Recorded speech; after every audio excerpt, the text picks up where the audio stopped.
ధర్మరక్తిని దేశభక్తిని కార్యశక్తిగా మలచండోయ్, కర్మ వీరులై నిలబండోయ్, భారత కీర్తిని నిలపండోయ్, మన భారత కీర్తిని నిలపండోయ్.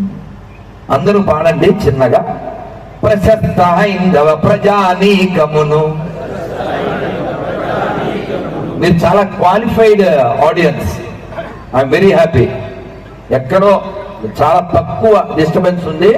మంచి వాతావరణంలో ఉండడం పెద్ద గొప్ప కాదు, మంచి లైట్లు కూడా ఉండడం గొప్ప కాదు. మంచి ఆడియన్స్. మీకు మీరే సభలు కోరుకోండి. యథా శ్రోత తదా వక్త. చెప్పేవాడికి ఉత్సాహం ఎప్పుడు వస్తుంది? వినేవాళ్ళని బట్టి వస్తుంది.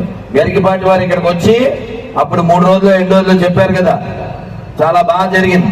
ఆ ఉపన్యాసం కూడా నేను విన్నాను. నేను సిద్దిపేట అంటే వారికి ఒక వాత్సల్యం. చిత్రం ఏమిటంటే ఒక 4-5 రోజుల క్రితం వారి ఊరి పక్కకి వెళ్ళి వచ్చాను, ఇప్పుడు వారు వచ్చిన ఊరికి వచ్చాను. అది అంతే. చెప్పండి. ప్రశస్త హైందవ ప్రజానీకమును. చూసారా? మీకు వినడమే కాదు, అన్నం కూడా వచ్చు. వీళ్ళు ఏమైనా పెడితే తినడం కూడా వచ్చు. ఏమైనా పెడతారండి? ఏమన్నా జల్దీ ఏం పెడతారు? ప్రశస్త హైందవ ప్రజానీకమును ప్రేమ సూత్రమున కలపండోయ్.